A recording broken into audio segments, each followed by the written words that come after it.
Mitch McConnell is a Russian asset.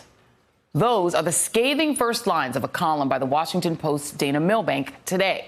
He goes on to write, quote, "This doesn't mean he's a spy, but neither is it a flip accusation. Russia attacked our country in 2016. It is attacking us today. Its attacks will intensify in 2020. Yet each time we try to raise our defenses and repel the attack, McConnell, the Senate Majority Leader, blocks us from defending ourselves. Let's call this what it is, unpatriotic. The Kentucky Republican is, arguably more than any other American, doing Russian President Vladimir Putin's bidding." McConnell, who's now been tagged as Moscow Mitch, is ignoring the warnings of Robert Mueller and from his own Intelligence Committee regarding Russia's continuing interference in our elections. The report from the bipartisan Senate Intelligence Committee, led by Republican Senator Richard Burr of North Carolina, found that Russia targeted election systems in all 50 states in 2016, and that little has been done to prevent it from happening all over again. That's exactly what Robert Mueller told the House Intelligence Committee on Wednesday. In your investigation, did you think that this was a single attempt by the Russians to get involved in our election, or did you find evidence to suggest they'll try to do this again? No, it wasn't a single attempt. They're doing it as we sit here, and they expect to do it during the next campaign. They're doing it as we sit here, and Mitch McConnell refuses to do anything about it. Just 24 hours after Robert Mueller's testimony, McConnell, who clearly wants Donald Trump reelected by any means necessary, blocked 2 election security bills. One bill would have required the use of paper ballots. The other would have required campaigns and candidates to report offers of election-related aid from foreign governments. Coincidentally, I'm certain, earlier this year, Mitch McConnell received a slew of donations from 4 of the top voting machine lobbyists in the country. Voting machine companies are not currently subject to any federally mandated security standards, and Mitch McConnell is helping to keep it that way. Joining us now is Evan McMullin, a former CIA operative and former independent presidential candidate. He's the co-founder of Stand Up Republic, and Michael Weiss, a columnist for the Daily Beast and author of a forthcoming book on Russia's military intelligence agency. Thank you both for being here. Evan, you ran for president. You worked for the CIA in the past. You have served your country in that regard. Do you agree with Dana Milbank that Mitch McConnell is now essentially aiding Moscow in their future attacks that are already happening on our elections? I do agree that he is. I mean, obviously, Dana uses very explosive language there when he says asset, which is a technical term for someone who is under the influence or even control of a foreign power. So for me, that's, using that word is I would use it more technically than that. But I understand his point, and certainly Mitch McConnell is blocking efforts to secure our democracy when it faces greater threats than it ever has.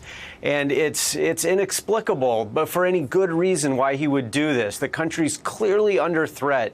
The freedom of American citizens everywhere is under threat right now because our systems of selecting our own leaders are at risk and being attacked by foreign adversaries and being assisted and welcomed by the commander-in-chief. I mean, it's an extraordinary position for the country to be in. And how on earth anyone who's elected by the people could stand there, and especially in the position that Mitch McConnell is in as Senate Majority Leader, and not support a bill that simply says if you're a candidate and a foreign adversary comes to you and offers assistance in your campaign, which is illegal, that you have to report that to law enforcement. How on earth could Mitch McConnell oppose that? It's just it's inexplicable. There's no good reason for it. It's political corruption. Well, and in an attempt to explain the inexplicable, let me give you, Michael Weiss, two pieces of data. One is Washington Post writer Paul Waldman, who has a piece now that says Mitch McConnell is right.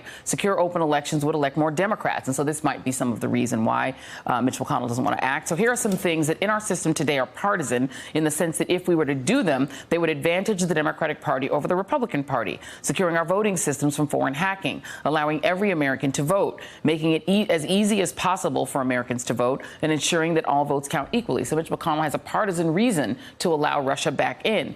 And now here is the person for whom Mitch McConnell works. Well, they work together to get judges on the court. Here's Donald Trump telling George Stephanopoulos what he would do if he was offered foreign help again. If somebody called from a country, Norway, we have information on your opponent.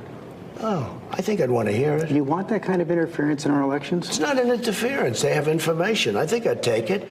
So, Michael Weiss, since, clearly Donald Trump wants foreign help and he would take it again, Norway, Russia, or whether it's Saudi Arabia or any other country that wants to help, those other countries know that, right? So do we now have a system where our elections are not just participated in by Americans, but by the whole world or whoever wants to have an advantage policy-wise?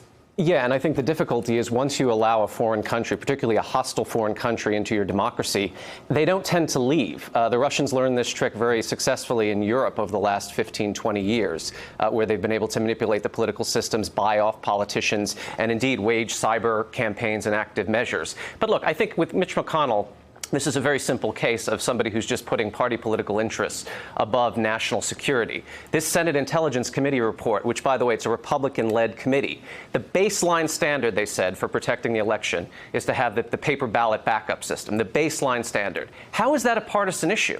That's just something that every state ought to have to ensure that voting machines which might be compromised, or voter registration data, which has already been compromised. I mean, this is the most extraordinary disclosure in this report. 16 states have been hacked or targeted by the GRU, Russia's military intelligence agency, the same organization, mind you, that hacked the DNC and started passing information to WikiLeaks and DC Leaks. 16 states they've already penetrated. One of the states, Illinois, had 14 million registered voters, data from 14 million people, first and last names, home addresses, dates of birth, but also driver's license information.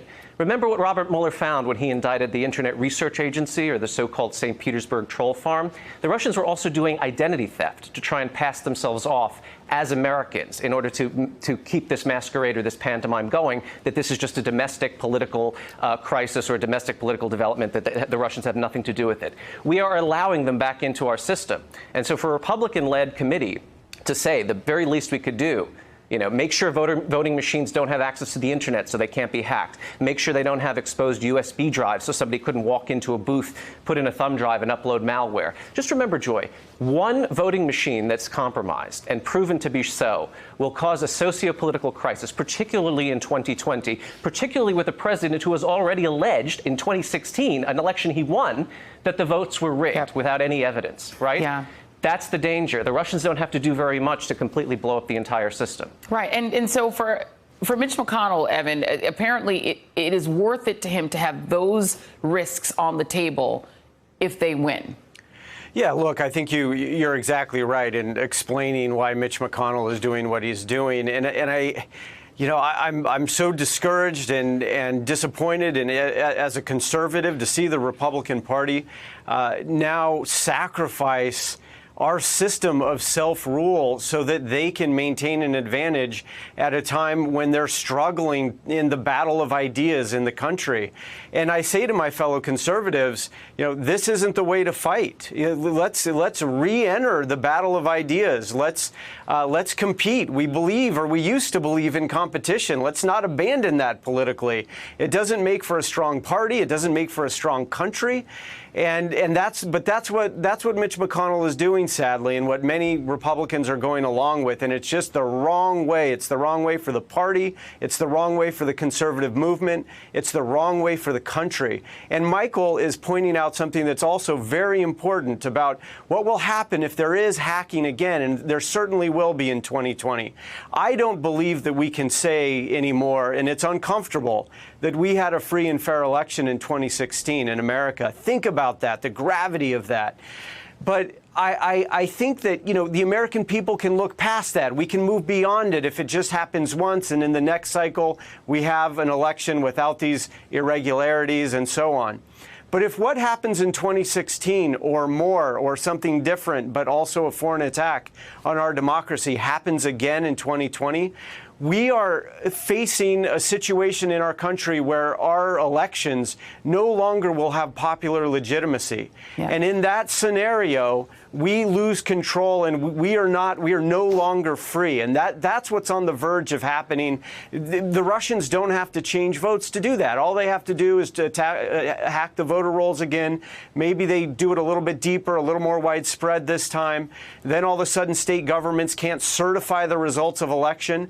That would make Donald Trump very happy if all of a sudden everything was just inconclusive. Yeah. That happens elsewhere in the world where foreign adversaries to democracy or domestic enemies of democracy try to dismantle it, and that's what we're facing now in the country. Yeah, and just to build on that a little bit, Michael Weiss, what are some of the other worst case scenarios? I mean, I was talking earlier, did an interview earlier in which, the idea that Donald Trump suddenly wins Vermont, and then the Vermont government is saying, wait, hold on a second, Donald Trump can't have won Vermont, and then that's what people think, and then they can't certify. Do the Russians actually have to change votes, so they have to just scare people, or could it be actual disenfranchisement, deleting people from the voter rolls? Give us the worst case scenarios. Changing votes is actually quite hard to do, but again, they don't have to do that. They just have to compromise or vitiate the election itself by penetrating the election infrastructure, manipulating data. For instance, one worst case scenario, which was already war gamed by the United States, is what if they go in and, you, Joy Reid, they find your home address and they change the home address wherever you're registered to vote, I assume New York.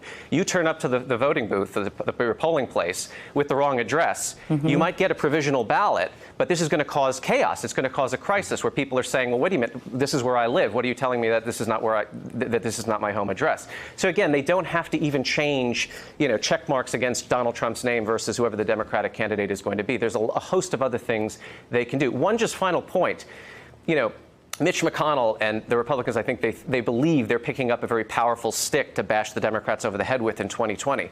What they're actually doing, though, is picking up a boomerang, because it's not just the Russians that are going to start futzing with American democracy. The Iranians might decide one day, we don't quite like this sanctions regime that this president's imposed on our economy. Why don't we start hacking the emails of Republican chiefs of staff or Republican senators or Republican congressmen? One of these bills was meant to protect all legislators from cyber intrusion.